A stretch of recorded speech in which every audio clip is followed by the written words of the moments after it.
Wake up, wake up. Patrick Mahomes is back in the Super Bowl against the Eagles. Can both teams lose a Super Bowl in the same year? We can only hope. Let's go.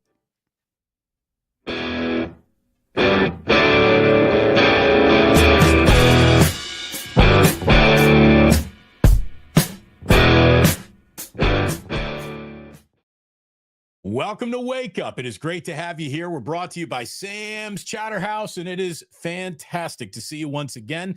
Thank you for being here. We do have some 49ers news to actually share with you. Brant Boyer is the new special teams coordinator. As everyone pretty much knew, Robert Saleh was going to bring him along for the ride from New York, and indeed that has happened. We will get into all of that today since Niners are always our focus here, but the 49ers, Larry, won't be anywhere around the Super Bowl, and I guess that's where we have to start our conversation today because we officially got our Super Bowl, like you said.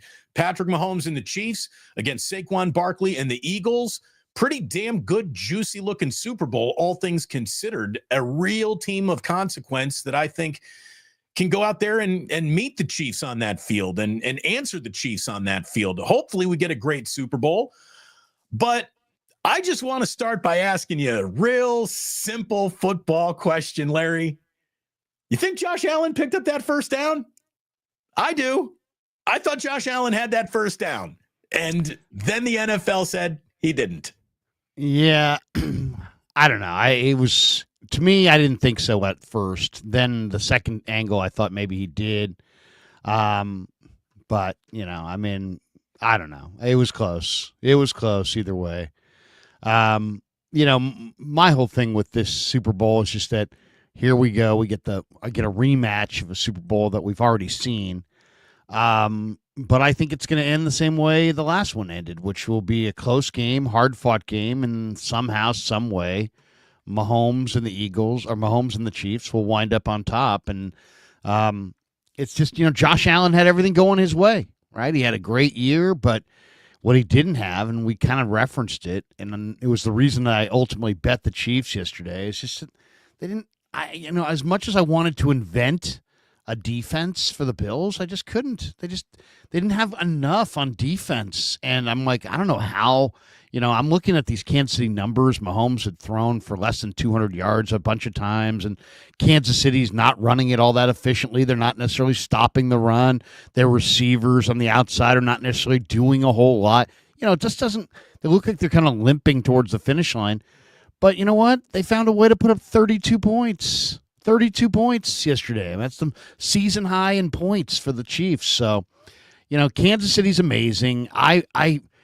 I would go back to Andy Reid, when the game's tied 29-29, and you go back to that final drive of the Chiefs and some of the play calls, and he's just, to me, if there's something that should be learned from the Chiefs, because, you got to learn. You got to keep learning because the Chiefs are on top. If you're going to figure out a way to beat them, you're going to have to figure out a way to, see what exactly they are doing.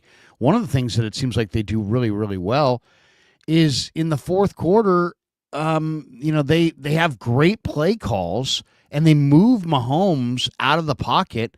And when he can start moving to his right or to his left and there's all new angles, for him to find just somebody kind of diagonally cutting across the formation is he just does it with such ease that to me, it seems like that's the solution offensively for the 49ers. It's like, they have a quarterback in a lot of ways is a lot like Mahomes. He doesn't have Mahomes' arm strength, but he's a competitor.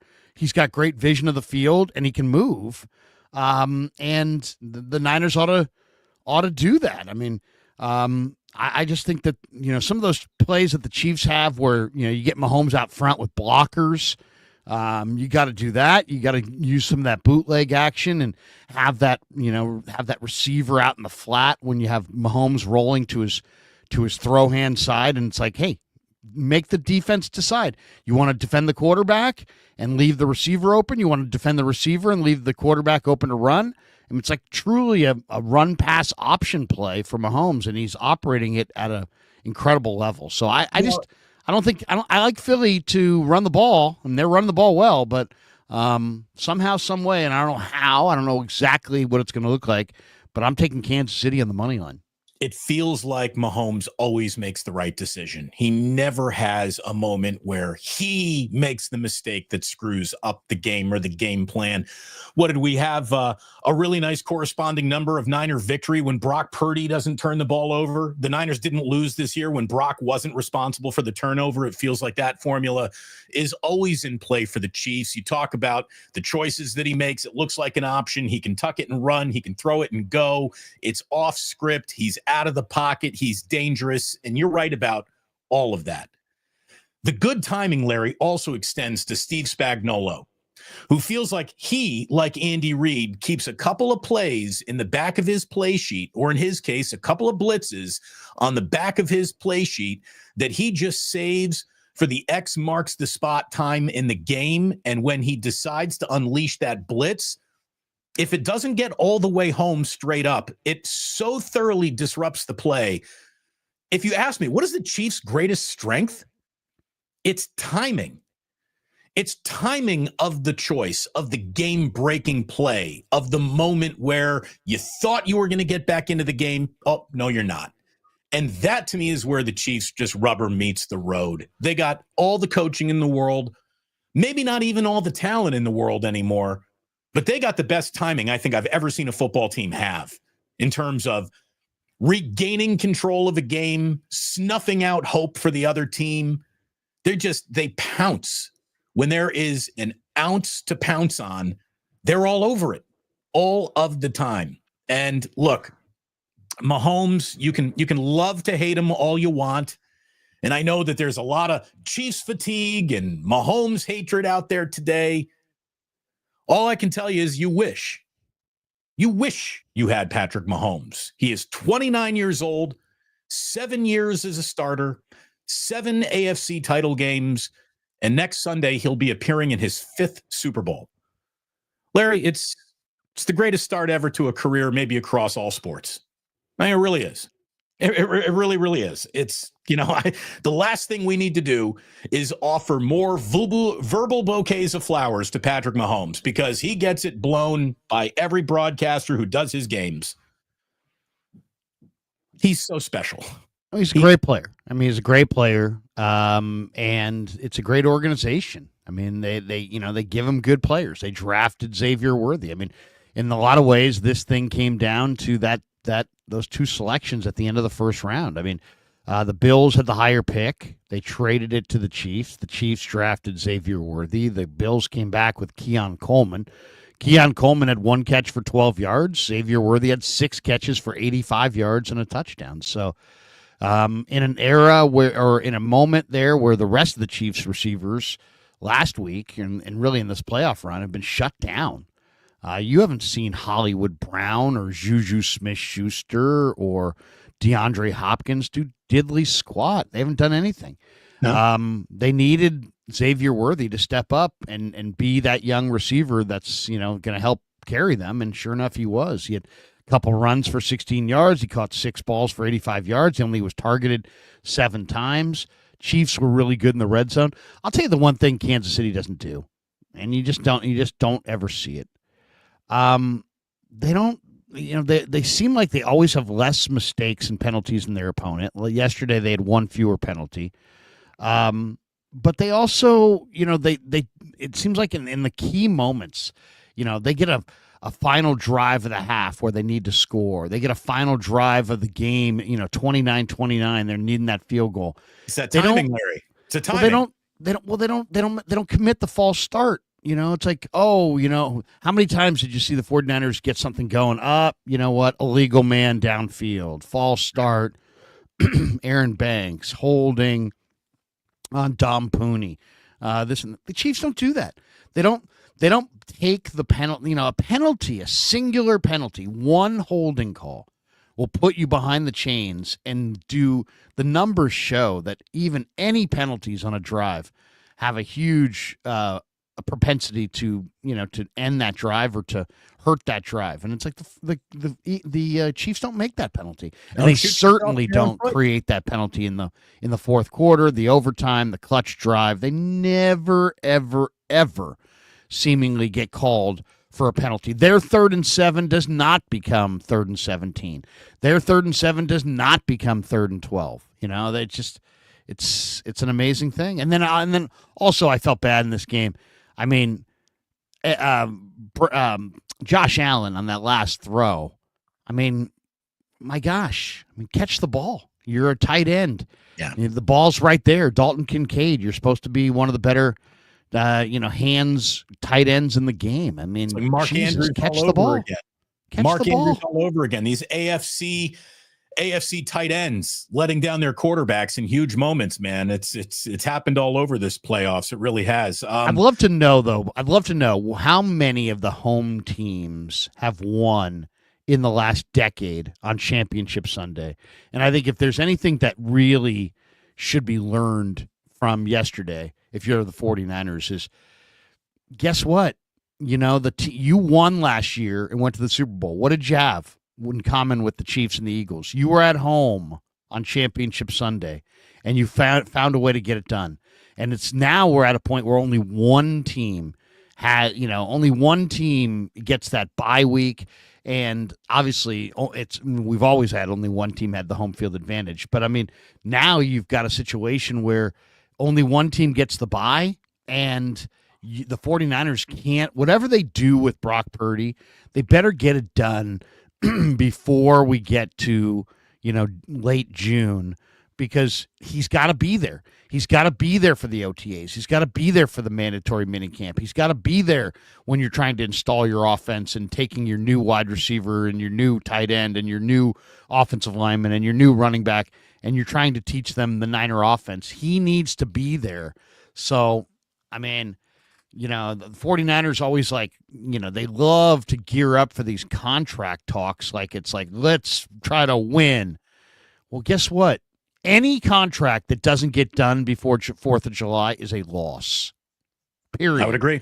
I totally agree. I don't care what you pay him. You better pay him before July 4th, or you're an idiot. And you've essentially killed your season before it even begins. Get him in, get to work. That's how it works. I mean, it's just that simple. Get everyone on the same page and dance in the same dance before the regular season begins. That's why the Niners broke so late out of the gate. They just never really got in their proper stance to line up before, on your mark, get set, go. So get ready before the gun fires and you're off and running. Just quickly, I was thinking about, where Mahomes is in terms of, all-time status. And the truth is we will find out. We will find out next Sunday.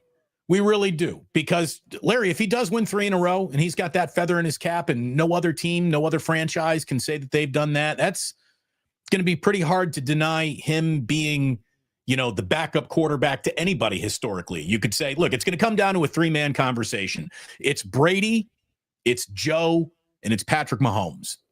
That's really what we're talking about in terms of all-time quarterbacks. And if Patrick Mahomes wins this 2 Sundays from now, he might go to number 1. What he's definitely done is turn into the Michael Jordan of his era, where his greatness alone is preventing other truly great all-time players from ever being recognized as champions. And obviously that starts with Josh Allen, who is now 0-4 against the Chiefs.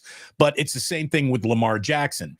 To an extent, it's the same thing with Joe Burrow, even though Joe Burrow's had a little bit more success over Mahomes and the Chiefs than the other guys. But what the Chiefs have done is not only prop up their own legacies, but they've so tarnished, MVP quality caliber legacies of Josh Allen and Lamar Jackson. They're just freaking good, man. There's no other way to say it. And does the NFL help them? Do they get all the benefits of the doubt? I'm not here to argue it. I got eyes. I'm watching the same game you are. It feels like the decisions do tilt in the Chiefs' direction, not some of the time, all of the time. It really does feel that way. But like Larry was saying, good teams don't make their own mistakes. Good teams have their mistakes coached out of them Monday through Saturday, and they don't show up on Sundays. And the Chiefs sure as shit show up on Sundays to play. And when they do, they're really hard to beat. There's just no way around it. This is a Monday, Larry, that Bills fans know all too well. That feeling of, day late, dollar short, just a little bit more would have gotten there. I was surprised how little Josh Allen was attacking downfield, especially in the second half when they're chasing the scoreboard a little. I don't know if this was right or not, because I didn't have my eyes solely trained on the game. I wasn't watching every play like it was a Zapruder film. But somebody on Twitter said that, Josh Allen had only attempted like 4 passes beyond the line of scrimmage in the second half of that game. Now, I don't know if that's true or not, but it didn't feel like he was attacking. And it did feel like James Cook was getting whatever he wanted, but for whatever reason, they weren't going back to him over and over and over again. I thought it should have been the Cook show, and it was not. Yeah, I mean, anytime you look at a box score and you see that you ran 32 times and you ran for 4.6 a carry, they were balanced. They had 34 passes, 32 runs. But yeah, if you look at James Cook, he was running for 6.5 a carry and he only got 13 carries. More. Yeah, he should have had more. I mean, especially since who's Josh Allen really throwing to? Mac Hollins was his number 1 receiver yesterday. Right. Khalil Shakir. Amari Cooper was very, very disappointing. Keon Coleman is a rookie. The tight ends are decent, nothing great. You get Curtis Samuel, who's a veteran. I mean, he just doesn't really have much. I mean, they don't really have a stellar, awesome group of receivers. They had Diggs. They moved him on. They tried to, Brandon Beane tried to, put a hole in the leak by picking up Amari Cooper, but Cooper was disappointing down the stretch. And I don't know if physically he was 100%. I mean, he caught all 4 of the balls they threw him, but if you told me on the day they traded for him that Amari Cooper was going to have 4 catches for 33 yards in the biggest in their big showdown game with the Chiefs with the Super Bowl on the line, I would have said, don't make the trade. I mean, right. Don't bother then. Why, yeah. What are you doing? So I don't know. Josh Allen's a great player. He's operating behind a great line. He didn't have great weapons. This game could have gone in any direction though. It was anybody's ball game, and Kansas City just knows how to win. They know how to finish. They absolutely do. I mean, they weren't spectacular in any phase. They had 2 sacks. They did have 8 hits on the quarterback. Karlaftis is really fantastic. He had 3 hits on the quarterback. Chris Jones had 2 hits on the quarterback. So I mean, wouldn't be a playoff game if Chris Jones didn't hit the quarterback a couple times. But I mean, Kansas City this is not like, oh man, they're rolling and they're just going to continue to roll. They're kind of limping towards the team that's rolling is the Eagles. I mean, yeah, the Eagles are the one that are rolling, and they got a big physical offensive line. They got Fangio, and but they're also the Eagles kind of might be a little home cooking too. I mean, we'll see. But I still think that Kansas City's going to find a way to get this done. I'll say this: I really get the vibe that the league wanted to have this 3-peat narrative in the Super Bowl. I mean, there was a freaking Chiefs Christmas special this year featuring Travis Kelce's mother. I mean, the NFL, to say that the Chiefs, between their Taylor Swift and their Christmas specials and their celebrating of the 3-peat, the potential 3-peat, the Chiefs are the league's darling right now. They don't need calls, but they get calls. They take chances on bad guys like Kareem Hunt, and it doesn't seem like it ever burns them. You know what I mean? It doesn't. They'll take on some questionable characters in their locker room. It doesn't seem like it bothers them. Kareem Hunt is playing fantastic football. He's probably one of the reasons they're going to win on Super Bowl Sunday. So, yeah, I mean, it's just Kansas City. What more can you say? I mean, Reed is the best play caller in the sport. He's got the best defensive coordinator in the sport. He's got the best special teams coordinator in the sport. He's got the best quarterback in the sport, and a very, very good general manager. That's right there. So you want to beat them, you're going to have to build something that, first of all, it's all mindset, too. You're going to have to believe that you can beat them. I mean, the Chiefs have a belief that they're going to win all these close games, and you can see the other teams don't. Well, So it's after a while, it's just when one franchise is completely defined by the fact that at the end of the day it wins the game, and the other franchise is defined by the fact that at the end of the day it never wins the big game. It is like a little bit of that history just seeps into that game, and you could just feel it coming from Buffalo at the end there. Of course, they're going to lose this game because it's what happens in Buffalo. And look, can you imagine being a Bills fan? You know, I halfway grew up a Bills fan in upstate New York, and you know how hard it is to sell hope to a Buffalo Bills fan to go get them next year. You know how many times they've heard that? That's all they've heard in their lives. And with Josh Allen, I don't know how much you can really honestly believe it anymore. You know, like you didn't even really get a Super Bowl window. You never even appeared in a Super Bowl, but it feels like it's closed. As long as the Chiefs exist, the Bills are always going to be there to get a silver medal at best. That's the way it feels. And, you know, McDermott hasn't been able to change the temperature of that room. Josh Allen's excellence hasn't been able to change that temperature. You know, Von Miller, the old man Von Miller hasn't been able to change that. It's just, they never, ever, ever get it done in the big game. And it's like a self-fulfilling prophecy every single time they go out there to play in a big game. You know how it's going to end before it even starts. You really do. You really, really do. Still, it was a good game. A couple of really good games. Even though the Eagles created some separation, just watching Saquon Barkley made that a good game. Like, Larry, here's the thing. I don't know who the MVP is going to be. The MVP is probably going to go to somebody who's already gone home for the year. It's going to be Allen or it's going to be Lamar. If we were factoring in postseason play, it has to be Saquon Barkley unanimously. Okay? This guy is just dropping like Joe Flacco, the year that the Ravens beat the Niners in the Super Bowl, had one of the singular greatest all-time quarterback postseasons. Saquon Barkley is doing that version, but as a running back right now.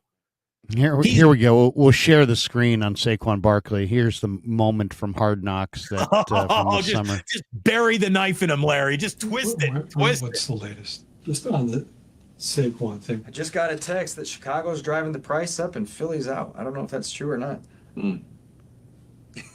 Which I don't know if I'll make a couple of calls. I don't even know if that's gonna happen, but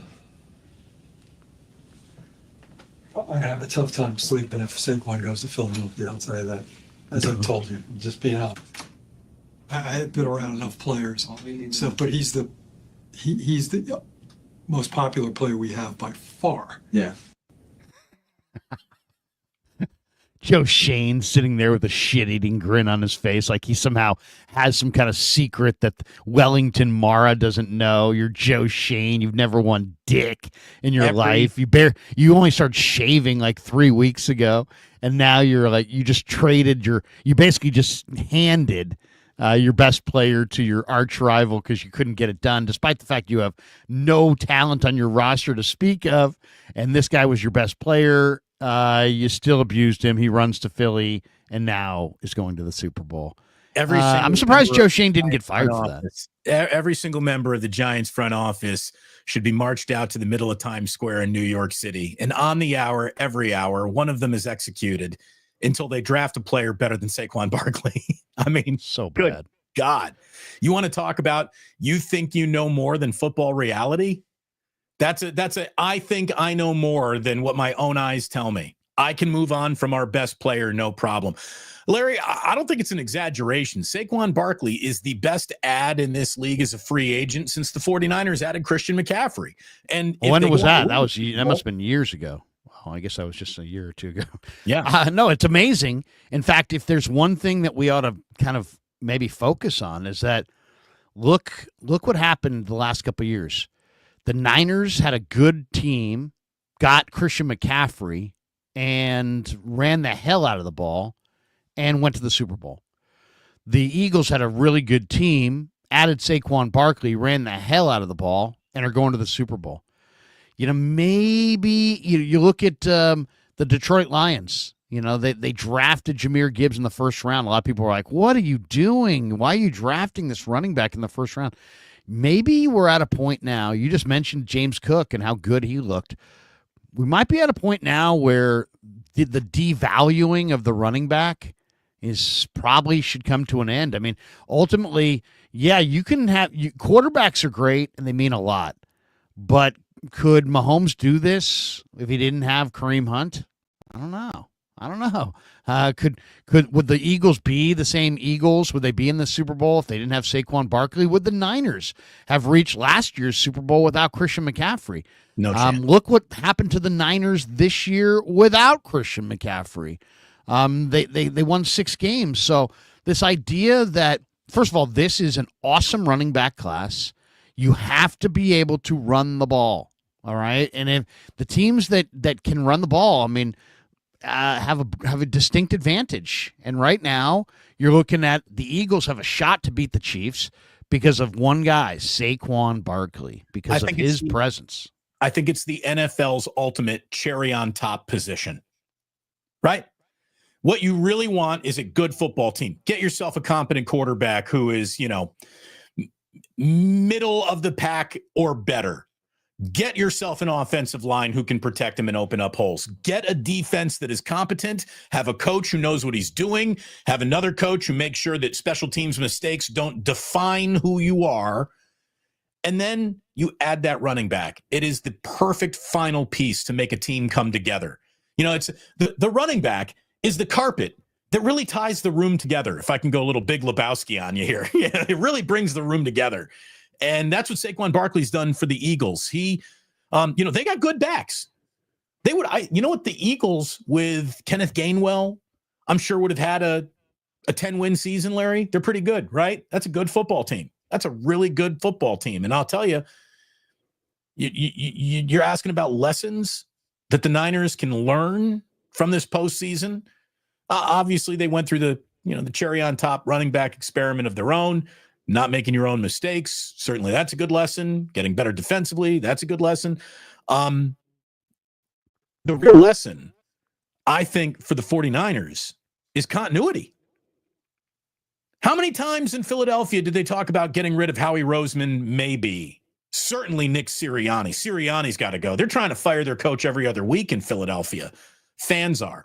It's Dom, the security guard. They didn't even get rid of Dom. Like, that's how committed to continuity the Eagles really have been, and it's paid off for them. They don't shoot themselves in the foot with mistake after mistake after mistake. By the way, well, I mean, I'll go even further. I mean, what do these Eagles and Chiefs have in common? What do these teams have in common? They have great offensive lines. The Eagles go Jordan Mailata. Jordan Mailata is going to be in Canton someday. He's that good. Landon Dickerson's a Pro Bowl left guard. Cam Jurgens a really good young center. Mekhi Becton is a house, absolute house, and he's fitting great at right guard. Lane Johnson's going to the Hall of Fame. The Chiefs' interior is one of the best interiors in all of football, led by Creed Humphrey. So, this is where the 49ers have to, they got to do a couple things here this year. They got to find another. First of all, here's the other thing. When Pacheco went down, the Chiefs are cooked. But they found what? They found Kareem Hunt. And now they got them both. Right now, here we are. It's January, almost February, and they have them both. You can never have enough good backs. When your backs go down, I mean, look at the Chargers this year when they had J.K. Dobbins. Then all of a sudden he went down, and they struggled to win. Yeah, I mean, they struggled to win games. I mean, the 49ers had depth there with J.P. Mason, but it wasn't, this is an awesome running back draft. Go get yourself an awesome running back, maybe a couple of them. Have good backup backs. Redo your offensive line. Get a big, powerful center. Get a big, powerful fullback. Start to run the ball in the low red zone.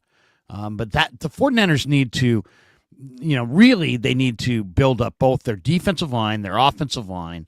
But they've got to focus at the point of attack. They've got to be able to stop the run. They got to be able to run the ball. They can't do either right now. Larry, how about that second down, that second and goal where it took like 4 or 5 offsides from the Commanders to the point where Hocules kids out there saying, we technically can award a score if you don't stop jumping off sides because half the distance to the goal line, that never ends mathematically.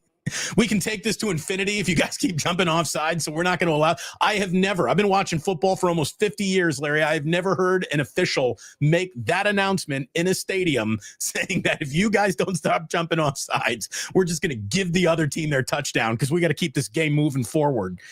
That was something else. You're talking about Frankie Louvu hurling himself over trying desperately to kill the tush push. I respect it. He's coming through that wall like he's a freaking Kool-Aid man. I respect it. I really do. But you only get to bite at that apple so many times before everyone's like, all right, dude, you need to chill just a little. I understand what you're doing. You're trying to stop the unstoppable. By the way, the whole tush push thing, whether you like it or don't, it doesn't even matter.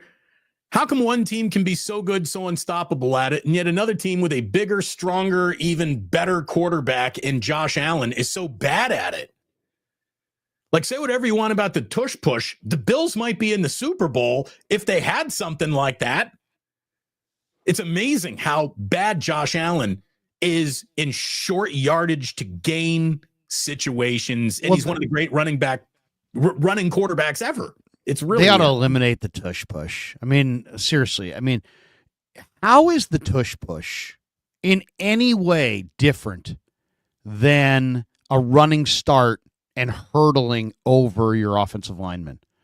Right. You can't do that. You can't take a running start and run up the back of your offensive lineman and jump into the air and block a kick. Field goal. You can't block a kick by hurdling over your offensive lineman. And why should you be able to push your you're going to snap the ball to the quarterback, and then you're going to line up two guys behind the quarterback who are then going to push the quarterback. Nobody ever talks about this, but if you did get a great running quarterback in a big time, let's just say you had three just behemoths inside. What if all of a sudden a team perfected the tush push and they didn't blow the whistle, and you got, because basically it's all about where they blow the whistle. So you get the first run, and then what happens is if they blow the whistle, the play's dead, but they don't blow the whistle. So then they get the second run, and then they get a third run. So it's like, I've seen the tush push go for like 8 yards. All it needs to go for to ruin the league is 4. If it goes for 4 yards consistently, what if some team just said, you know what? We're going to get the biggest damn center, the biggest damn quarterback, the biggest damn guards, and we're just going to not even try to run an offense. We're just going to tush push on first down, second down, third down, and guess what? We're going to tush push on fourth down. And we're going to try to tush push our way all the way down the field.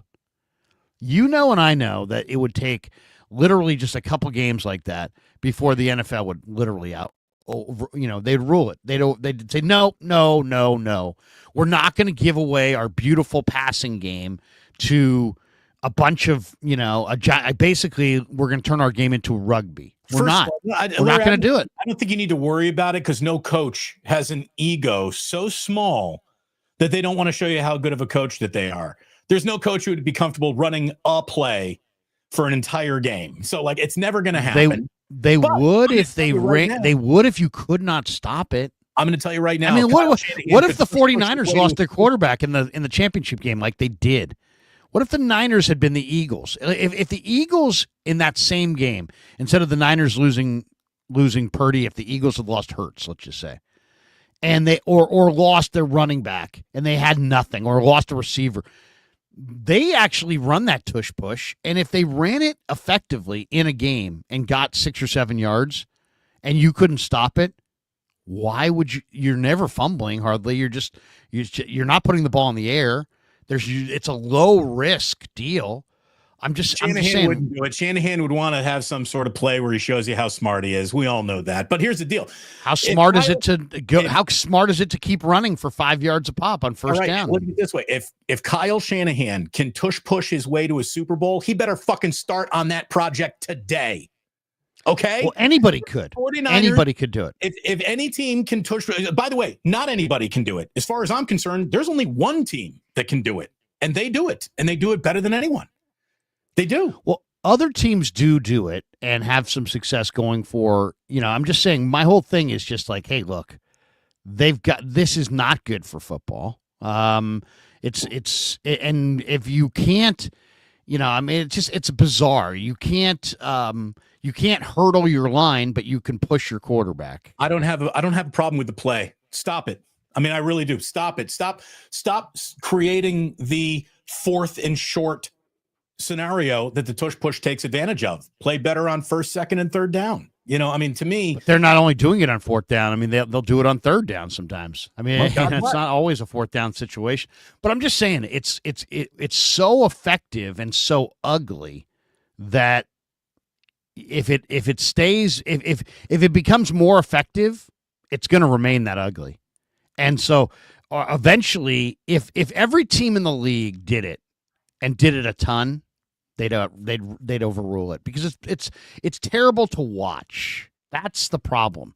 It's awful to watch. You could ruin your sport if you were so good at it that you got to 3rd down and you just scrum it. And the Eagles are good at it, but I mean, they're not trying. If they wanted to, you could get the biggest bodies you want in there. I mean, you could take big fat defensive tackles and put them in there. You sound like Barbieri talking about sumo goalies. Well, you could. I mean, you could take the biggest guys there are and just say, we'll just find 350-pound guys and we'll just tush push it. I don't have a problem with it. It doesn't offend You would me. have a problem with it if everybody did it all day. That's my point. And the league would have a problem with it. I guess I'll worry about that when that starts happening. I don't think it's going to happen. I just don't. I think their coaches are trying to do too much. There's too much talent. You're paying quarterbacks way too much to take them out of the equation, not throwing the ball. And what'd you pay Ayuk $30 million a year for if you're just going to tush push? I mean, it's a copycat league. If the Eagles win the Super Bowl, believe me, if the Eagles have success, no one's doing it, Larry. Yeah, but if the Eagles have success in a high-profile game in a Super Bowl type situation, and did this and had success doing it, teams would copy it. And if enough teams copied it, they'd be like, no, because they don't want it, because it's ugly, and nobody wants to watch that kind of football. They just haven't done it. I mean, there are teams this year that went for it on 4th down way more than teams did last year. Well, what the hell? The sport's been around forever. How come? What happened this year? Well, I mean, I don't know. Some teams had success. The Commanders had more success on 4th down this season than in any season where the Eagles had success on 4th down with their tush push. But my point is, what if it's a copycat league? It's always been a copycat league. The top 4 teams in pro football, they had this on the pregame show yesterday. They showed the stat that I showed to my audience last week, which was that the top 4 teams in going for it on 4th down are all the top 4 teams alive. By the way, what is that going to lead to? What is that going to lead to in the future? More teams are going to go for it on 4th down. This is how the game changes. Yeah. How about the Commanders going for it twice on 4th down in their opening drive and then get to a 3rd, 4th down and electing to kick the field goal? I thought that was a little, illogical. Why? The 3rd, 4th down was 4th and long. The 3rd, 4th down was like 4th and wasn't the 3rd, 4th down 4th and 10? Was it? Was it? It was either 4th and 10 or 4th and 7. Yeah, I mean they got into they go for it, but they are not going to go for it after 4th and 5, which is probably the way it should go. I mean, I think the Niners ought to go for it a lot more, because I think the analytics over the next 20 years are going to show that. If you put us in a time capsule and brought us back in 2045, I bet you the football looks different, and that there's a lot more teams going for it on 4th down. I think it has to be that it's way. It's like the 3-point line in basketball. Yeah. Larry Bird was an awesome 3-point shooter. He took like 3 a game. If he played now, he'd take like 20 a game.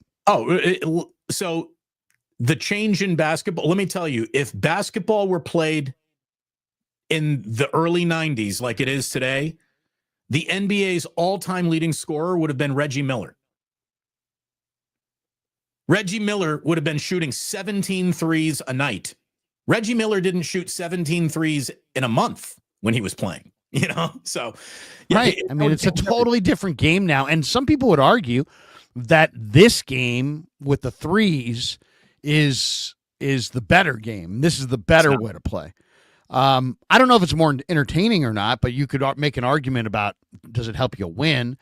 3 is better than 2. And there's no question than that, about that. It makes Steph one of the greatest offensive players of all time because of that extra point. So I don't know, but it is interesting to see the way football evolves, because it isn't, norms of today are not the norms of yesteryear, and it's like you get the sense that football has been run by guys who are not analytically driven, and only recently has the analytics crowd even had a seat at the table. Now they do have a seat at the main table in every franchise. Every team's got analytics people that they look at, their draft choices through an analytic lens. Everybody's looking for different ways to get an advantage, and analytics is just information. But now they're going to analyze that information and they're going to make decisions based on it. And I think we're going to see more kind of variance to NFL offense and more copying in the decade ahead, because everybody's going to look for something new wrinkle. Right. No, yeah. Everyone's looking for the next advantage, and as soon as somebody finds it, you want to be the second person to that advantage for sure. You absolutely want to. What's the old famous Bear Bryant quote from down in Alabama? I won't be the first to integrate, but I won't be the third. So when he knows there's a new direction to march in, he'll march in it, and that's what all smart football programs do. By the way, never want to steer you wrong. Put this in your analytics pipe and smoke it. Sam's Chowderhouse is the best afternoon you can spend in Northern California. Hop in your car, get on down to Half Moon Bay, go get that lobster roll. Look at all that lobster meat just sitting on a lobster roll. Look at the food at Sam's Chowderhouse. You cannot do any better than Sam's. It's a great getaway. It's a great day trip. Look at that view down in Half Moon Bay. Get yourself to Sam's Chowderhouse, our sponsor here on Wake Up, and we thank them very, very much. Larry, I know that you were good to your sponsor over the weekend at Pig and a Pickle. How'd your meetup go? It was good. We were out in Corte Madera yesterday. We had some great people come out and watch some football with us, some Krug Show fans, and it was a good time. A lot of incredible food, and Damon had some amazing brisket. He put together. I had so many good things yesterday. He now does taquitos. The taquitos were fantastic. Crunchy. Does he put brisket in the taquitos? Are they brisket taquitos? No, they're like a pulled pork taquito, but it's so good. And then he fries them, and it's like, he pan fries them. Fantastic. The chicken pot pie is fantastic. Everything was absolutely amazing. The chili, they had the brisket chili going yesterday. A bunch of people at the counter watching the brisket chili, or having the brisket chili as they're watching the game. So yeah, it was good times. Good times, and it was great to see Damon and Mary. They say lots and lots of people come in talking about the Krug Show, talking about YouTube, and celebrating Pig and a Pickle. So absolutely fantastic, and we'll do another one there. Obviously, it's football season has come to an end, but maybe draft weekend, we'll see. But definitely we'll make another appearance at Pig and a Pickle, and they do a fantastic job being the title sponsor of the Krug Show, and it's been an awesome relationship for both of us. That's awesome. We're so sorry we couldn't join you after a little flag football with the boys. We couldn't make it up to Corte Madera, but I'm glad it was an awesome event. If you don't mind, Larry, I'd like to invite everyone to the Super Plus party that we're doing at the Halfway Club on Super Bowl Sunday. We've got the back room reserved for us at this now James Beard Award nominated Best Bar in America. The Halfway Club on Geneva is where we're going to be getting together on Super Bowl Sunday. Larry, I know that you're making your Super Bowl plans. I hope you can maybe join us for the game for a little bit. It should be an awful lot of fun. We're going to have a big screen TV, drink specials, food specials. It's going to be a great time. Halfway Club on Geneva. We hope to see you all there. We got a good Super Bowl. We got Chiefs. We got Eagles. When you see the Eagles there, knowing that this was the team that the 49ers were like rubbing up against for all of these years, does it frustrate you a little bit more? Is it hard seeing the Eagles back in the game? No, not there. No, I don't think it's hard. I think more than anything, it's motivating. It's motivating. I mean, look at last year. Last year, Tampa Bay took Philly apart. Their defense was a mess. They had a bad offensive coordinator. They had a bad defensive coordinator. They had guys pointing the finger at one another. They had some bad chemistry. You had a Hall of Famer retiring, and Jason Kelsey and Fletcher Cox moving on. And, they had some kind of the changing of the guard there. And you know what? Howie Roseman attacked the offseason with a vengeance. He really did. He did a phenomenal job. He brought in Vic Fangio. He brought in Kellen Moore. He changed out both coordinators. They didn't sit there and go, well, Vic Fangio is going to have real strong ideas. No, they said, let's go get somebody who's great and proven, and they did that. Then they went in the draft, and I thought got the best player in Quinyon Mitchell. I thought he was the cleanest prospect of any of the prospects. He was a plug-and-play corner. They plugged him in at right corner. He did not miss a beat. And then they went out and made the biggest acquisition of the offseason, acquiring Saquon Barkley. They made a very underrated addition, I thought, in picking up Mekhi Becton to play right guard to add another beastly player to their team. They traded for Jahan Dotson. Failed tackle in one place can be a great guard in another place, right? Well, I mean, yeah, just because a guy can't play offensive tackle doesn't mean that he can't move people in the run game as a guard. I mean, he's just a gigantic-bodied guard. They also picked up Zach Bond and turned him into an all-pro linebacker. They got an incredible performance this year out of Oren Burks. They reacquired C.J. Gardner-Johnson. I mean, Oren Burks played his ass off yesterday. He played well. He absolutely played well. So they did a nice job at saying, man, we're not getting it done. It's players and coaches, and they added significant players and coaches, and built up an incredible run game around their quarterback. I mean, they have a very good quarterback. They don't have an elite quarterback, and I think the Niners ought to learn from the Eagles. He fits what they do. I think the same way Brock Purdy fits well what the Niners do. But look at how much better they're supporting Jalen Hurts than the Niners are supporting Brock Purdy. Well, they've got an absolute monstrous. I mean, Ross Tucker said it this weekend. Now, Ross Tucker is a Philly honk and total Philly homer. Don't forget that. But he did make the point, and he's a former NFL offensive lineman. He has credibility. He said, this is the biggest, most physically dominant offensive line I've ever seen. Now, whoa, that's saying something. But if you take a close look across the board, Jordan Mailata is 6'8" and 365 pounds. And he's a great, great player. So that's your left tackle, okay? He's 6'8", 365. That's gigantic. Your right tackle hasn't given up a sack in 4 years. Well, Landon Dickerson is the left guard. We'll move left to right. He's 6'6", 332 pounds. That is your left guard, Landon Dickerson. Cam Jurgens, your center, is also a big boy. You're talking about 6'3", 305. So, I mean, he's a big center. That's about 15, 20 pounds more than Jake Brendel, and he's a better athlete. Mekhi Becton is arguably the biggest person on the planet. He is their right guard, and they list him at 6'7", 363. So he's actually not even the biggest guy in his line. He's smaller than Mailata. But you got him at right guard, and then you mentioned Lane Johnson. And Lane Johnson is a Hall of Famer, and he's 6'6", 325. So, I mean, they have just a big, monstrous offensive line, and they got a great running back, and they got terrific weapons. So, yeah, I mean, and they got good backup quarterbacks. They can win with Kenny Pickett. They've proven they can win with Tanner McKee.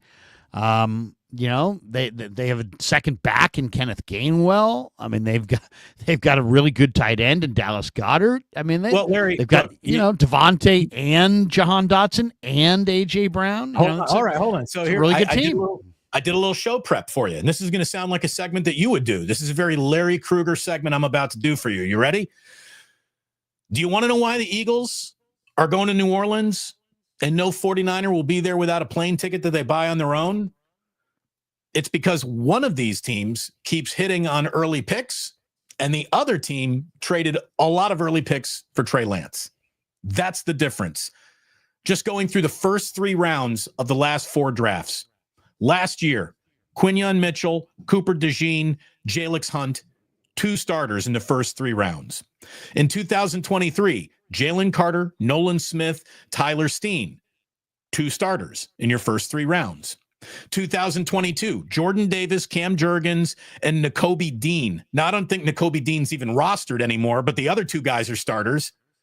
No, Nakobe Dean is great. He's just hurt. He just hurt right now. Yeah, he didn't play this year, or hasn't played. No, he did. No, he was great. He was great this year. He just got hurt like 3 weeks ago. Okay, but he's great. I mean, he is. They thought he was a bust, and this year he emerged as fantastic. And then I don't know what 3-4 weeks ago he got hurt. 2021, Devontae Smith, Landon Dickerson, and Milton Williams. There are 3 starters right there. So in their last 4 drafts, in the first 3 rounds alone, they found 9 starters. 9 starters in their first 3 rounds alone. Howie Roseman is crushing it. And Nick Sirianni, who's easy to dislike, he's easy to make fun of. He takes the bait of fans who want to yell at him. And the fact that he gives it back to him actually earns more house credit in Philadelphia than it is a demerit in Philadelphia. It might look ridiculous to the rest of us, but screaming at Sully from across the street is a very normal thing to do in Philadelphia. And it all fits together. It fits. They're deep. They found their starters in the draft. They're a really good team, man. They're a really good team. And because of Vic Fangio, I'm gonna give them a puncher's chance in this Super Bowl. I think the Chiefs are gonna win it. It's the Chiefs' world until it isn't.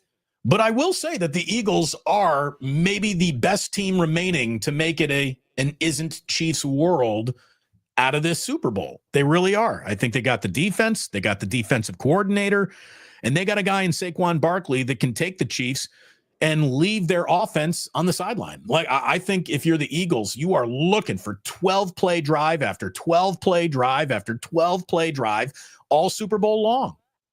Run the ball, eat the clock, beat the Chiefs. That should be the mantra of the Eagles.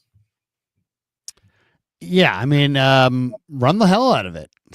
Make Kansas City, play keep away. Try to dominate the time of possession in a way that limits Mahomes. Yeah, I mean, and don't turn it over. Play clean football. I think the Eagles have a real shot to win this one. I really do. I think they can run the ball, and they do have Barkley, and he might be the difference maker. By the way, as far as the Niners and their offseason, we were talking about the big physical offensive linemen. I'm going to share the screen on because I'm a solution guy. I'm not just going to bitch. I don't like to just bitch. I like to create a solution. If I find a solution, then I'll bitch. Okay, here we go. Here's a solution. Is it Brant Boyer? Is Brant Boyer your solution? Well, no, we'll get to him in a second. This is Holland Pierce you're going to see here. This is a website or not website, a Twitter, whatever. That's NFL draft files. That's a good one. This is a gigantic tackle named Holland Pierce. And I bring him up because he's 6'8", 342 pounds. He's got the longest arms ever recorded, 36 and 5/8 inch arms. And I love this player. I've seen this guy for all year, and I really like him. Now, here's just him at the East-West Shrine practices. Look at this behemoth. This is the kind of piece that the 49ers need to draft. This guy's not going in the first round. This guy's not going in the second round. This guy probably is not even going in the third round. He's probably more of a day 3 tackle. But look at the monstrous size of this guy, and look at him just throw that guy down. I mean, this is just a huge human being, and this is the kind of prospect that the 49ers have to find themselves. They got to get themselves a dominant tackle and start moving people in the run game. I mean, look at him just throw that. This D lineman he's going to throw away right there. It's like 280. I guess 285, 290. And he just buries this guy and just throws him down. Look at this. It looks like a high schooler against grade schoolers. Anyway, that's his Holland Pierce is his name. He's 6'8", 6'7", just a huge guy with ridiculous long arms. which he's not using perfectly here, but he will in the NFL. But there you go. Holland Pierce, just you're looking for a solution on that offensive line, somebody who could be the Niners, answer. That's one of them right there. By the way, not that we're going to get into the supers here, but John Kimball is a complainer. At least he's spending $5 to complain, saying false advertising on the video title. I'm 50 minutes in. It's nonstop Eagles-Chiefs talk. Well, yeah, we just got the Super Bowl set yesterday, so that's kind of a big deal around the sport. And also, this news about Brant Boyer was made official like 3 minutes before we came on air today. So did Kevin change your thumbnail? And that's what happened. So it looks like this is about to be a Brant Boyer video, but it's not. All right, well, let's make it a Brant Boyer video. I don't know what he changed it to because it doesn't show that. But Brant Boyer is the 49ers' new special teams coach. Let's talk about him for a second. He is 53 years of age, born in Ogden, Utah. And he's been the special teams coordinator for the Jets. And obviously he comes over because of the nod from Robert Saleh. He actually was a player. He was selected by the Jaguars in the 95 expansion draft. And then I played his rookie season as a 6th-round pick of the Dolphins after 5 seasons with the Jags. Spent 3 seasons with the Browns. And he was an assistant special teams coach with the Indy and then moved to the Jets. Went to high school in Utah and played college football at Snow College. He was a former linebacker, then transferred to the University of Arizona, played in the NFL, as I said, Miami, Jacksonville, and Cleveland, and actually played decently. Played 130 games in the NFL, only started 17, and then began his coaching career as an intern with the Browns in 2009. And then worked with the New York Giants as a training camp intern in 2010, and then worked with the Colts special teams from 12 through 15, and he worked with Pat McAfee and Vinatieri in Indy. Then the Jets hired him in February of 2016, and despite the fact, I guess in 2021, the Jets went 4-13, his special teams ranked second in the NFL, according to DVOA. So there you go. And obviously the 49ers have had no success on special teams. They were considering Nick Sorensen for special teams. Ultimately, they were 31st in DVOA on special teams. So at this point, the Niners may know nothing at all about Brant Boyer other than Robert Saleh says, hey, he's great. But when you're 31st in special teams, there's really nowhere to go but up. So it's like you're not really taking much of a risk. He's bound to be as good or better. I mean, the odds are he'll be better. There's only one team worse. So if he's worse, he's really bad. All I'll say is this. You could throw a rock in a crowded bar and hit somebody who's probably going to coach better special teams than the Niners had last year. I'm not going to sit here and pretend I'm a Brant Boyer historian or anything like that. It just kind of proves that the 49ers are damn well lucky that Robert Saleh's game of musical chairs brought him back to them, because special teams seems to very much still fall under the Kyle Shanahan, somebody else do it umbrella. I mean, that's okay. But, Well, I mean, here's the other thing, Damon, about the special teams, and it's a little annoying. Kyle Shanahan said earlier this year, I don't care about winning the game on special teams. I just don't want to lose it on special teams. Well, you failed because you keep losing games on special teams. Well, right. But I mean, you've stated, when that is your stated position, then when other people come back to you later in the year, like it happened in this presser where Kawakami was like, I know you're not big on special teams. And then all of a sudden, Lynch is like, hey, Kyle's really big on special teams. He spends a lot of time on special teams. Well, not according to Kyle. Kyle himself said, I don't want to win the game on special teams. I just don't want to lose it on special teams. We didn't invent that. He said that earlier this year. So when that is your stated spot, your stated, whatever, your stated mission position or whatever you want to say, whatever you want to call it. Your mission statement about special teams is that we don't care about winning the game on special teams. We just don't want to lose it. Well, guess what?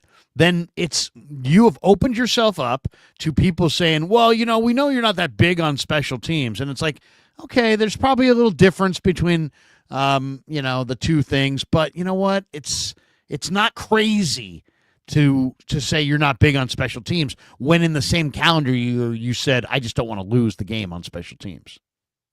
So yeah, I know everybody's defending everybody, and it's us against them, and this and that, and Lynch is going to defend Shanahan because he felt like he was being attacked, but Shanahan said that earlier this year, so I mean he's got to own that. I mean that's 100%. That's what he said. Yeah, 100%. And look at it this way: his version of owning that is now letting Robert Saleh take care of that. Hopefully, Robert Saleh's got higher standards for his special teams appointed coach than Kyle Shanahan's had for his. Because this is the 2/3 of this team's coaching staff are Robert Saleh's decisions now. What he does as a defensive coordinator, he brings in the special teams coordinator. Robert Saleh is better have a huge year. Well, I mean, I like it. I like this. I mean, okay, I'm a believer that old people know everything and young people know nothing. And I know that sounds really, I know there's going to be a lot of people who will be like, oh, you get all, okay, boomer and all the, whatever. I'm not a boomer, but whatever. Call me whatever you want. But it's really true. You can sit there. Why? Because experience is what matters. Experience is how you learn in life. Were you a good talk show host the first day? Maybe. You were better after getting experience. Sure. Were you good at whatever you do the first day? Sure. But you're better today with more experience. I don't think it's the only person who would devalue experience is someone without it. Experience is absolutely what do they look for in jobs? It's like, hey, there's prerequisites. I need you to have worked in a similar field for a year. I need you, people want to see that you have the experience to do it. That's just a common thing. It cuts across industries. Okay, so experience really is the name of the game. The 49ers got rid of Brian Schneider, who was experienced. And they were talking about replacing him with Nick Sorensen, who was not very experienced. He'd only coached special teams one time, and they were dead last in special teams the year he coached it in Jacksonville. So I there was a lot of talk that the Niners were going to go for a younger special teams coordinator who did not have a ton of experience but would bring lots of energy. And instead, they went the opposite route. They went with a proven veteran coach in Brant Boyer. Now, I can't tell you tons about Brant Boyer, but one thing I can tell you is that he was the special teams coordinator for the Jets beginning in 2016, and he did survive 3 different head coaching changes and was on the staff under Robert Saleh, there in New York.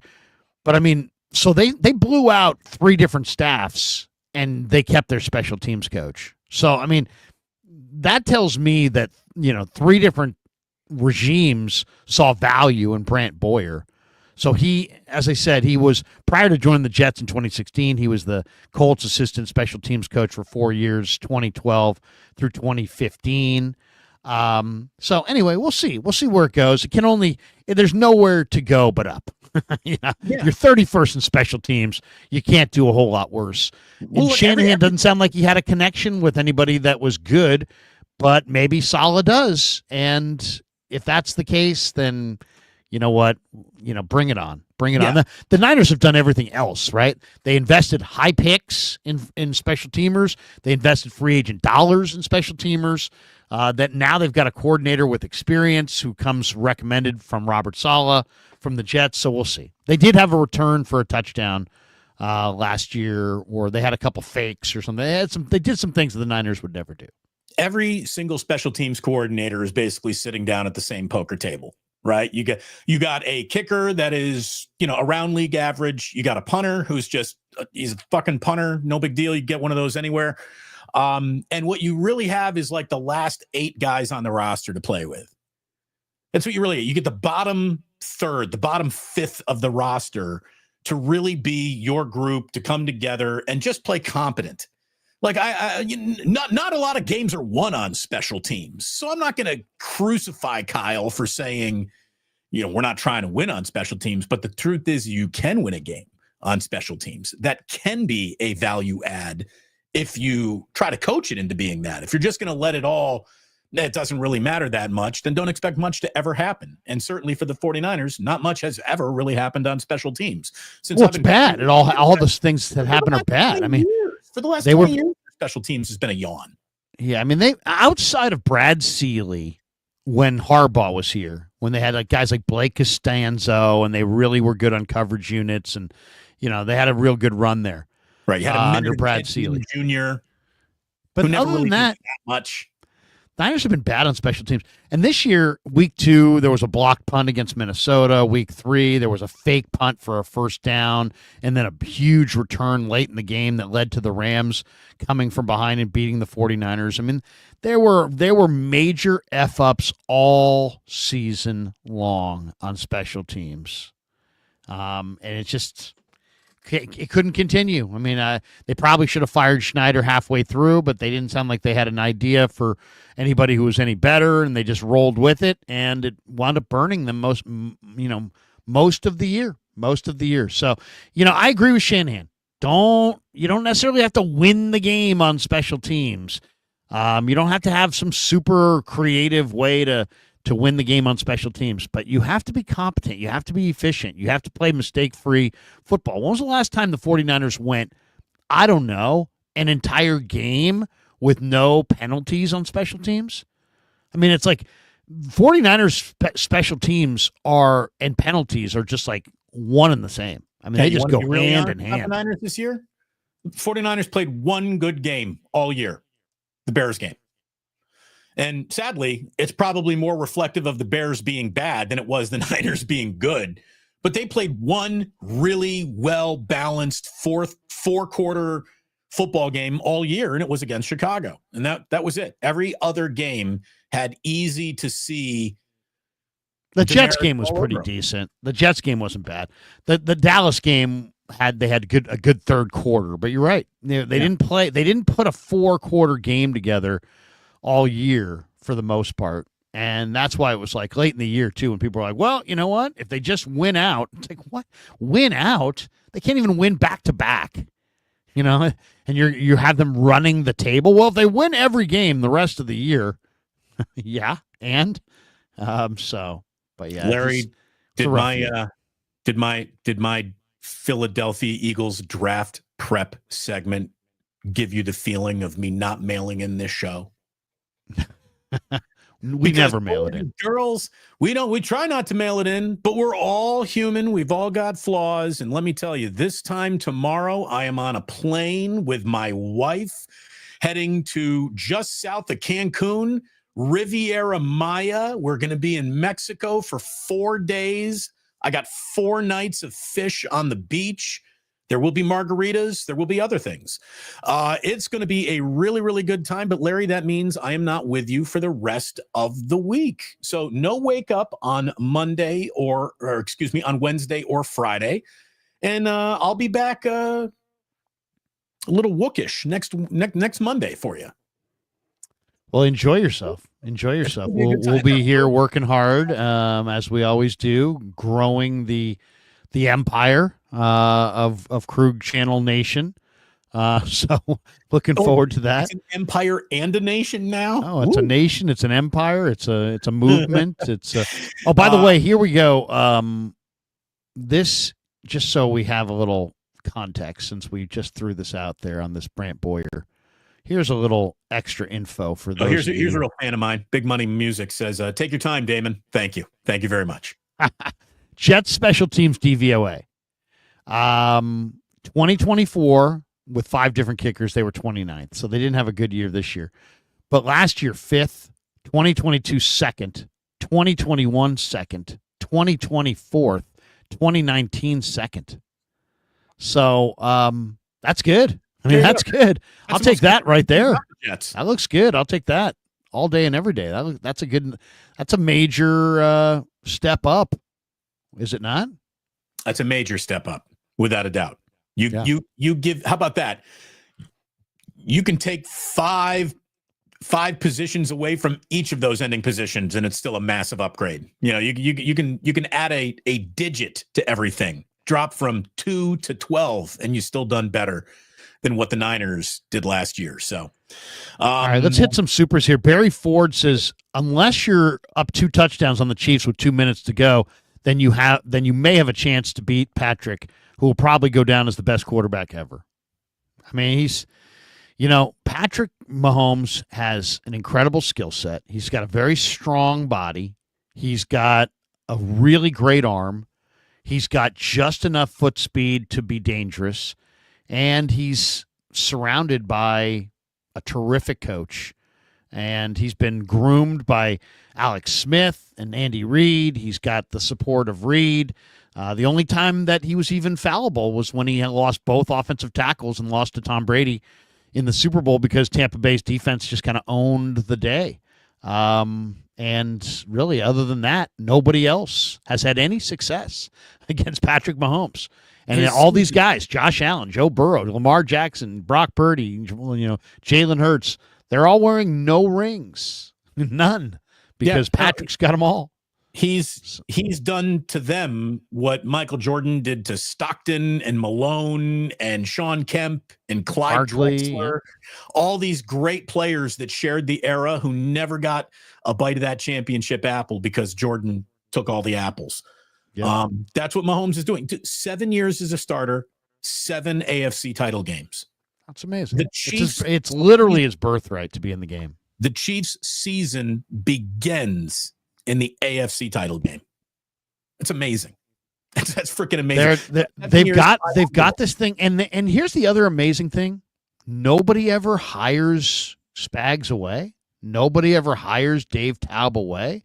Nobody ever seems like they can do anything to disrupt what the Chiefs have going. I saw a mock draft the other day that had them getting like 4 incredible players. I mean, it was like Colston Loveland, the Michigan tight end, and you're going to get him to replace Kelsey, and like they were going to get Trey Harris, who's like a tremendous receiver, and they're going to get a great running back. I mean, it was like if the Chiefs just keep dominating the draft, it's like they're never going to take a backslid.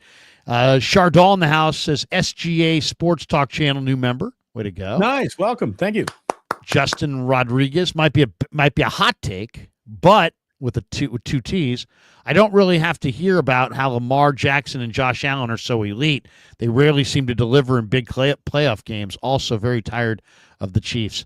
Yeah, I mean, all these guys that were supposedly super elite, that they all kind of crapped out. Eventually. Right. I mean, the difference between Brock Purdy and these guys are the truly measurable elite quarterbacks who cannot sniff Brock Purdy's resume of postseason success yet. Okay, can't even sniff it. They're great players, but they're in the era of Mahomes. I'll tell you what it feels like. It feels like every one of these Mahomes and Reid playoff games, whether they be playoff games or Super Bowl, they all feel identical. They literally do. The venue is always Arrowhead, it seems like, outside of the Super Bowl. The Chiefs just always play the show on the road in Baltimore last year in the AFC. They did do it in Baltimore, but most of these games have come at home, and they just look so comfortable at the end. They don't make big mistakes. They win games in all 3 phases.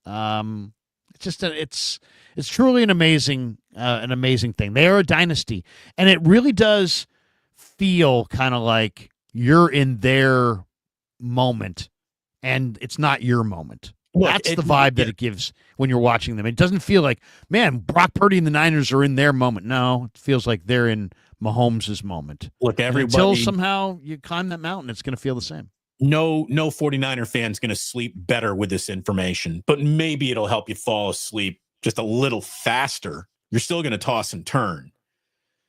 But Kyle Shanahan with the 49ers is 0-2 in the Super Bowl. And if the Chiefs win it again this year, Kyle Shanahan has gone 0-2 against the single greatest dynasty in the history of the sport of football. That's what will have happened. Not that anybody wants to, qualify how they lost as that's a good loss now, but the Niners' losses to the Chiefs are not these historical moments of San Francisco disappointment that you have to wear as badges of shame the rest of your life. You lost to the Chiefs. You know who the Chiefs beat? Everybody. That's who they beat. They beat everybody. The Niners were just another name drawn out of the hat, and no matter what name came out of that hat, they were going to beat them too. And I'll tell you, if they do win this 3 in a row, you can't deny them that. You can't deny them that they're the best 3-year window in the history of this league, without a doubt. And then you add in the Super Bowls that they lost as well, or they're a special, special group. They're going to be one of the greatest teams of our lives. The way that the Warriors are one of the great teams of our lives, the way that the late 90s Yankees were one of the great teams of our lives, this Chiefs team is one of the great teams of our lives. Hate them or not, you have to admit it. And everybody wants to, there's just this constant, not everyone, but I mean, lots of people are just, Shanahan. You would swear that like Shanahan just some horrible coach that the Niners have been saddled with this absolute nightmare forever. Campo. Yeah, I mean, it's like, suddenly it's like, it's the Mike Singletary era or something, and it's Shanahan. But I'm looking at Andy Reid and his run in Philly. Okay, I'm just going to read you his regular season records in Philly. 5-11 in the first year, so it wasn't a good first year. But then after that first year, 11-5, 11-5, 12-4, 12-4, 13-3. 05 they fell to 6-10. 2006 though they bounced back 10-6. They had a couple down years, 8-8, 9-6. Then they're 11-5, 10-6, 8-8, and then they bottomed out in 2012. They went 4-12. He got fired. Okay, that's what, 1, 2, 3, 4, 5, 6, 7, 8. That's 8 10+ win seasons and a 13 win season in there. They only went to the Super Bowl one time. Out of all that entire run, this is from when he was 41 years of age to when he was 55 years of age. Basically the prime of his coaching career. He went to one Super Bowl. In 2004, they went 13-3, and McNabb got them to the Super Bowl, and they lost to Tom Brady. Okay, so that was it in Philly. He goes to Kansas City in 2013 at age 55, and he's now won the Super Bowl 3 times and is on the verge and lost it. He's been to 4 and gone 3-1, and now he's been to 5, and we'll see if he goes 4-1 or 3-2. But either way, I mean, 5 Super Bowl appearances with Kansas City, all after the age of 55. How old do you think Kyle Shanahan is right now? To like 46, 7? Yeah, probably in his mid-40s, I would say. And Kyle's already been to multiple Super Bowls. Old. 45. Kyle's 45 years old. He's 5 years 45. Younger. So at this point in the same age, Andy Reid was in Philadelphia. He'd already had 4 11-win seasons, and he had never been to a Super Bowl at age 45. And Kyle Shanahan had been to 2 Super Bowls already, and he's 45. I just think that everybody's a slave to the moment. And we're all about recency bias. But I mean, if you really look at this thing with lose the emotion, lose the whatever you need to get clicks, and just look at it, just kind of, take the macro view. I'd say Kyle Shanahan's a damn good coach who has not been able to win the Super Bowl. Does it mean that he'll never win the Super Bowl? No, it does not. It just means that to this point, he's been a really good coach, but he hasn't been able to climb to the top of the mountain. I don't think it's an exaggeration to say that over the last handful of seasons, the 49ers have been the second best team in football. With the Eagles' success this year, maybe they've knocked the Niners down one peg. So Niners are now the third most successful team in football, behind the Eagles, who are back to another Super Bowl here. So you gotta, and it's not like Andy Reid lost to donkeys. He lost to Tom Brady once in Philly and once in Kansas City.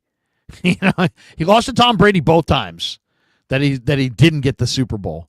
Other than that, he's got 3 rings. Right. I'm just saying. And he didn't get his first ring until he was 61 years old. So spare me the Kyle Shanahan will never do it. Kyle Shanahan's 45. Reed did not win Super Bowl #1 until he was 61. I'm not saying we want to wait another 20 years. I'm just saying be patient. Be patient. Yeah. This thing will get done. And it's about players. When you got something that works, you want to keep it together. And I think that even though the season went off the rails, what the 49ers have together under Shanahan works more often than not. And to expect more than that, just victory assured and delivered to me every time I roll out of bed, that's just not how the NFL works. The NFL is a league that is built to strip teams of their success and reward bad teams a leg up to find success. And that's what makes what the Chiefs have done that much more impressive. They have created a level of excellence that is so hard to imagine your own team having, that you then get angry at the NFL for every flag that goes against them or for them. And, a lot of people are saying these Chiefs titles will have pockmarks all over them because the league curries favor with the Chiefs. No, that's not how it works. And I'm going to tell you right now, I hope the 49ers can win the next 3 Super Bowls with the most amount of pockmarks available. Okay? Give the Niners 1 billion pockmarked Super Bowls right now. I'll take all the titles that you want to shit on right now. There were people, I remember because I lived through this. There were people that claimed that the 1994 Super Bowl, which was the Niners' 5th Lombardi, that it didn't really matter because they went and got Dion, and they had Dent, and they had Ricky Jackson, and they had Plummer, and they had Norton, and it was the dawn of free agency. It was the beginning of free agency. It was year 1 of free agency, and they bought some free agents, and they won. But I mean, it's like if the Commanders had won yesterday and won in 2 weeks, they probably would have set the record for the number of free agents, that signed in a single or off season. So would there have been an asterisk? So I'm just going to say, my whole point is, in the moment, maybe there were some people would say, oh, you know what, that 5th Lombardi has an asterisk. Now years later, it's just, hey, the Niners have 5. Nobody's like, well, they have 4 and 1. No, they have 5, right? Right. So it's and it just doesn't matter. Let's hit the rest of these. We also have John Kimball in the house. He says false advertising. Okay. We got okay, we got Thank you, John. Thank you, John. Appreciate you. Here we go. Mike Baker, did you guys hear Kyle talk about one reason they struggle was because they went deep into the playoffs a couple of years and didn't have time to make adjustments? There's something to be said for a shortened off season. Yeah, I think that's part of it. I don't think that's the only reason. The real reason, if you want to point to one reason and have one reason, the one reason is they missed 10 picks in the first 3 rounds in 21, 22, and 23. That is the one reason why the 49ers have struggled, the same way there isn't one reason why the Chiefs have all this success. Who makes more deeper postseason runs than the Chiefs? It's not affecting them. Yeah, exactly. Joseph Ernberg says, can Saleh take us to the Super Bowl next season or too soon? It's all about players, Joseph. If they run it back with the same players, no, they will not go to the Super Bowl. If they have a 12 to 15 man draft class and sign 3 or 4 key free agents and get their quarterback signed, yeah, they got a shot. They absolutely got a shot. I mean, we'll have to see how guys bounce back from some of these injuries, but they absolutely. I'll tell you right now, the NFC is a 4 or 5 team conversation going into next year. It's going to be Eagles again. It's going to be Packers. It's going to be Lions, and it's going to be 49ers. Maybe the Rams stick around this conversation. Maybe Tampa. Maybe Tampa. Maybe, there's always somebody that you don't really see. And Fuji Simeon says, by the way, why right now, fade the Commanders next year. I'm just telling you, lightning rarely strikes twice.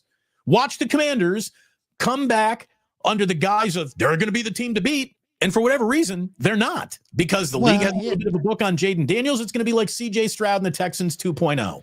Watch just look at the schedule. I mean, look at the teams they played this year, and then look at the teams they'll play next year. I mean, right. I just looked at the teams that the Niners are playing next year, and that's a really easy schedule. They ought to rampage that schedule. They really should.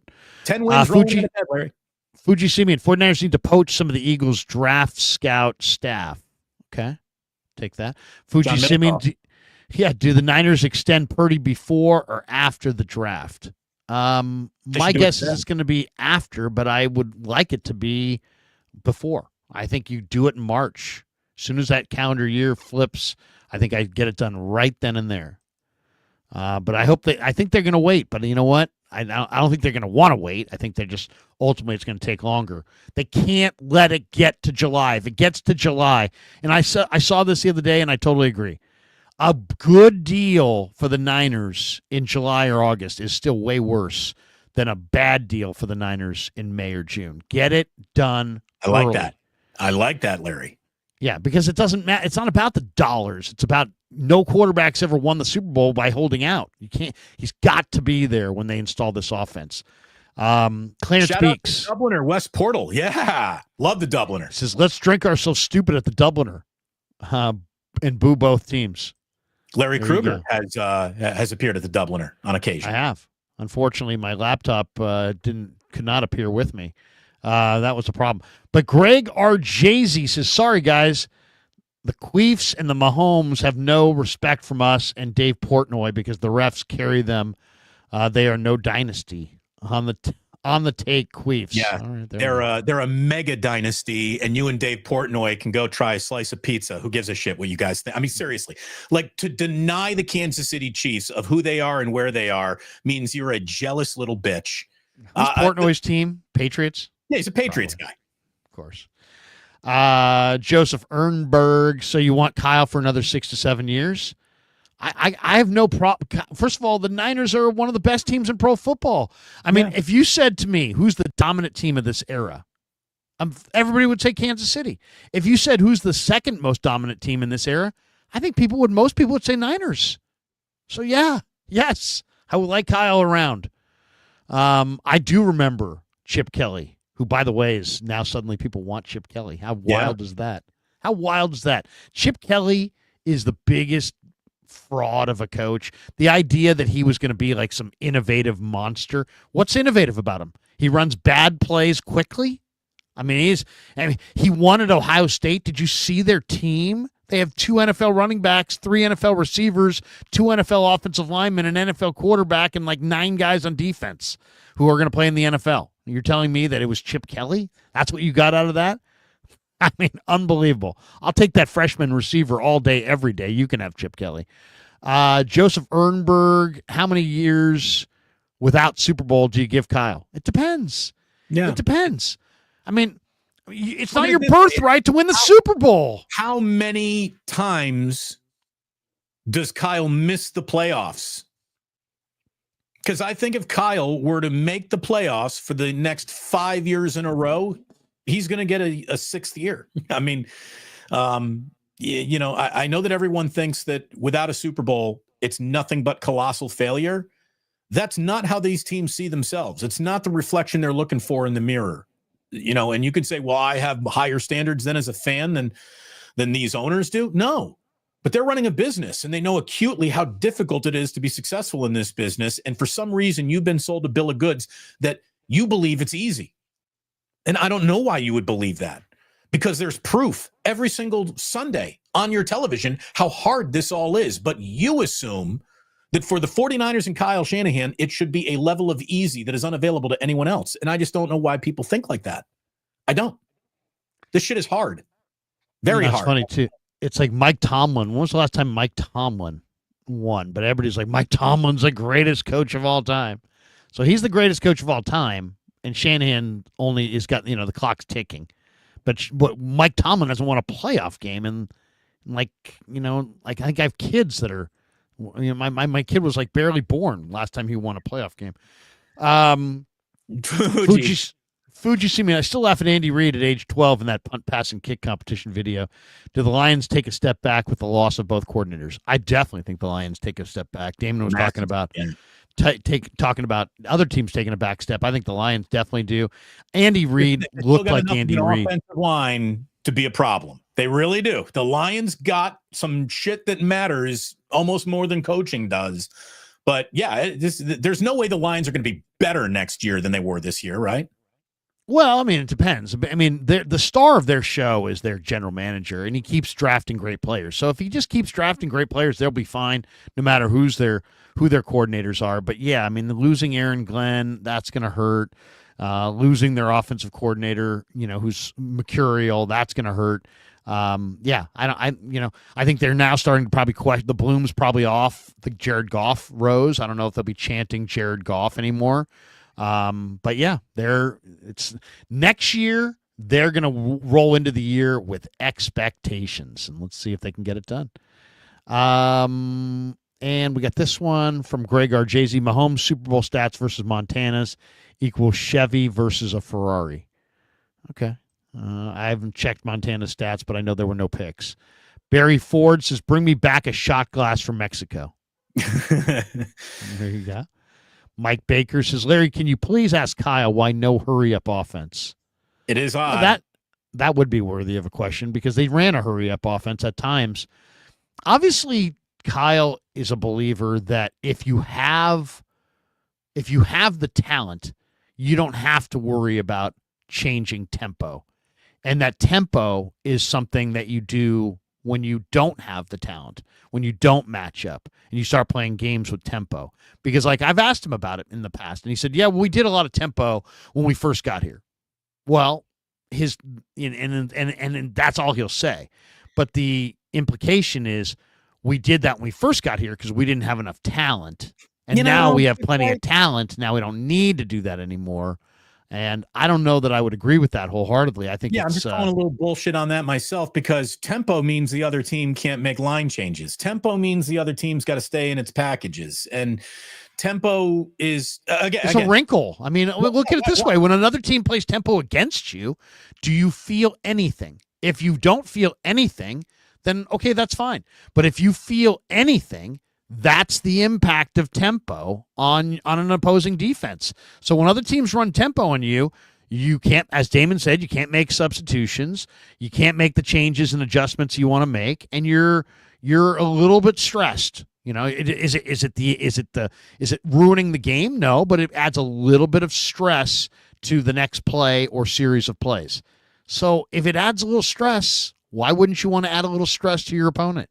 I don't understand the total lack of use of any kind of tempo at any point. They never speed it up. They never seem to slow it down. I mean, Brock Purdy will slow it down if the game's, being won and he'll run that clock down. But other than that, they don't really do anything that impacts tempo, and they never go hurry up, ever. I'm not sure why. But that is worthy of a question. I'm not sure exactly how to ask that question or where to ask that question because, we get Kyle in these post-practice things or game situations, and this is a little bit more of like a general philosophy type question. Right. But it might be a good question early in camp or mini camp this offseason. So we'll throw that out. I would like the question asked in a way that doesn't immediately put him in a defensive posture. I want a conversation about it, not a Q&A. Yeah, tell me your philosophy. Yeah. Kyle, this seems to be your philosophy. Am I right in saying that? And how do you see this? As opposed to, why aren't you doing this? Yes, if you come at somebody in kind of an accusatory gotcha mode, they turtle up. They go into a shell and you never get shit. Right. So you got to ask it the right way. Let me defend my guy here for a minute. Right. And then all of a sudden everybody's defending everybody. But if you asked it in kind of like a, hey, you know what? I've noticed this, and this is kind of my take. Is this what I'm seeing? Tell me more. Educate me. the way a question can be asked can get all kinds of different, 100%. results. By the way, Greg again drops $2 to share the this is why he was known as Joe Cool. Montana in the Super Bowl, 127 passer rating, 11 touchdowns, 0 interceptions, 4 of them shiny trophies. He was perfect. He spoiled us. But with his perfect play. And then we had to adjust to life without him. You want to talk about maybe the most interesting stat and then relating it back to the regular season and just shows you the directions that everyone's pointed in? How about this? Larry, in the NFC Championship game, the Eagles had 7 rushing touchdowns. The Dallas Cowboys had 6 all season long. Well, they didn't find the need to have a running back. Don't need Derrick Henry. Can't afford. It doesn't really fit the scheme. What do you Tony mean? Pollard's going to Tennessee. Should we get somebody? Nah. Why get somebody? Guy who's all shoulder pads, elbows, and knees doesn't fit the scheme. What scheme are you running? Well, here's the other question. How does an owner of a football team that once won 3 rings on the back of Emmitt Smith not show up in camp in a year that you expect to win with a running back? None. You signed Zeke Elliott. You went with Rico Dowdell. You had Emmitt Smith. You don't see the value in a running back? And now people are like, they're going to draft Ashton Gianti. Why would they? If they didn't value a running back this year, why would they suddenly going to value a running back so highly that they're going to draft one in the first round? Look, if they're looking around the league, very contradictory. Think cherry on top the way we were talking about. I mean, that's not that the Cowboys are a running back away from contending. They had a lot of problems, but yeah, the choice between having a decent running back and nothing shouldn't be that hard of a choice, but it was for the Cowboys. It really was. You had Tony Dorsett. You're the franchise of the all-time leading rusher, Emmitt Smith. You don't appreciate running backs? I mean, I don't get it. Greg Arjesi says Mahomes Super Bowl, 85 passer rating, 7 touchdowns, 5 picks in 4 games. There you go. He's Joe, but he's already been to. He goes. He goes to Super Bowls. That's going to do it for us. I'm on at 10:50, so 9 minutes from now with the Greg. So catch me on KMBR at 10:50 with Greg Silver, Greg Papa, talking, I'm sure, about these playoffs. And Damon, are you live at 11 this morning? I am. My final show of the week is right around the corner. Well, here's the thing. I will check in from Mexico. At some point, Larry, I will wade into the Gulf of America and do a video from the Gulf of America. Let everyone knows how it feels. But I'm really looking forward to getting away again. And it's funny. I love being here on YouTube. It's been a great couple of years on YouTube. I'm ready to not talk sports for a while. I'm good. Like SportsCenter is just this weird place. And we'll talk about that a little bit at 11 o'clock. There's a lot of distrust in these leagues, and there's like too much gambling involved, and it's really weird. I could see all of this come crashing down in the next decade. But sports, there's a lot. There's sports media is a complete mess. Half the fans who's watching football think it's rigged. Yeah, but here's the thing about it, though. It's valued its own regular season. It almost doesn't even exist. Hockey hardly exists. MLB has turned itself into something that's hard to care about at all. I know. But here's the thing, though. I think Americans don't. The normalcy that we feel in our lives are a lot of times tied to sports and this kind of what I would call almost like an alternate reality, right? I mean, because it's like, in a way, your own reality, and then you forget about your own reality, and you turn on a 4-hour college football game or a pro football game, and that becomes your reality for 3 hours. And I think that is always going to be a nice it's a great distraction. Change it's up. A great distraction. Yeah, it's a great distraction. But people it's aren't a diversion. It's a distraction happy anymore. Like you watch, people sit down to watch a game for 4 hours and then they complain about it for the next 4 days. It's really weird. The way we consume and cover sports has changed so dramatically in our lifetime. And I don't know if it's for the better, but anyways, we're going to talk about that. And then Larry, I'm out of here. Via con Dios. You know what I mean? I hope everyone has a great week, and we'll be back at it next Monday here on Wake Up. But thanks to everyone for watching and all the well wishes. And we're going to go have a good time. The first vacation away from the boys in 5 years for my wife and I. Oh, my God. I love the boys. They're the best. Absolutely the best. Fatherhood is one of the most good important because, I mean, things ever. it's always good to love your family. Yeah. Have a good time in Mexico. Dip your toes in the water for good old Trent Baalke. And you know what? I could be down there. Hey, wait a second. Who knew? Me and Damon at the same time on the beach.